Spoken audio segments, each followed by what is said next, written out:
சிதம்பரம் விலாசை சுற்றி பார்க்கலாமா? இல்லை என்ட்ரு ஆனோடனே டோரே அவ்வளோ அழகாக இருக்கும். வெளிலையே ரெஸ்ட் ரூம் இருக்கும். காரைக்குடி மேப் கூட வச்சுருப்பாங்க.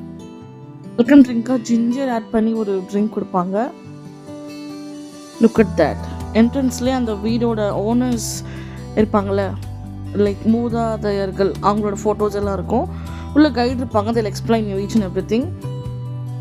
கீழே சுற்றி பார்த்துட்டு நிறைய தூண் வச்ச இடங்கள், நடுவில் அந்த முற்றம் மாதிரி கோலம் கூட அவ்வளோ அழகாக இருந்தது. துளசி மாடம் இருந்தது.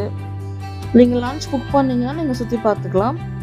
எதோ நீங்கள் சுற்றி பார்த்ததுக்கப்புறம் சாப்பிடலாம், இல்லை சாப்பிட்டு சுற்றி பார்க்கலாம். I would suggest you to first நீங்கள் சுற்றி பார்த்துட்டு அதுக்கப்புறம் சாப்பிட போங்க. வீக்கெண்ட்ஸில் ரொம்ப க்ரௌடாக இருக்குமா, ஸோ அதுக்கேற்ற மாதிரி டைமிங் பிளான் பண்ணி போயிடுங்க. 1 to 3 o'clock தான் லன்ச் அவைலபிள் அங்கே. வெஜ் நான்வெஜ் மெனு எல்லாமே உங்களுக்கு வாட்ஸ்அப் பண்ணிடுவாங்க. நீங்கள் ப்ரீ புக் பண்ணணும். பே பண்ண தேவையில்லை. You can pay at the hotel. ஒரு சாஸ்ட்டு சுற்றி காட்ட முடியாது. So see you next video. Bye bye.